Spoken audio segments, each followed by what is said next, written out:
మీ గురించి తెలుసుకోవాలనుకున్నాను. ఎందుకు సినిమా సంగీతం వైపు ఉన్న మీరు కంప్లీట్ గా స్పిరిచువల్ రావడానికి రీజన్ ఏంటండి? నాకు ఎందుకు అందులో నాకు ఉండలేకపోయాను. అది పర్టికులర్ రీజన్ అంటే నేను అంటే ఏదో రాత్రి ఏదో ఇతబోధ జరిగింది అలా అని కాదు. నాకు అందులో నాకు నచ్చలేదు. నాకు స్పిరిచువల్ గా ఫీలింగ్ పీస్ అని నేను అది ఇంకా నాకు వద్దు, దేవుడు దీంట్లో సెలెక్ట్ చేసుకున్నాడేమో, ఎందుకు మనం వెనక్కి అడుగు వేసి దాంట్లోకి ఏమైనా వద్దు అని నేను డిసైడ్ చేసుకున్నాను.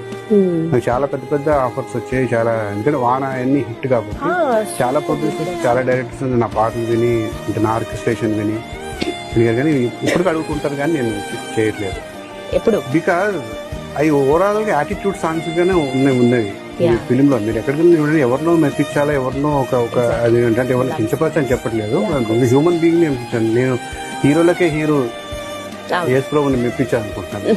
ఎందుకంటే ఆయన మనం హ్యాపీ, ఆయన కోసం చేస్తున్నప్పుడు ఇంకా మనకి హ్యాపీ కదా. ఎవరైనా మిమ్మల్ని అడుగుతారా, ఏంటి సార్ అంత మంచి పాటలు మీరు అడుగుతారా?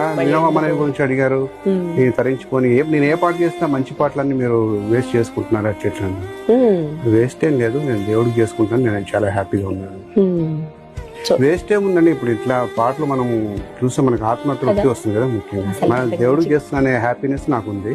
సో అందువల్ల నేను వెనక్కి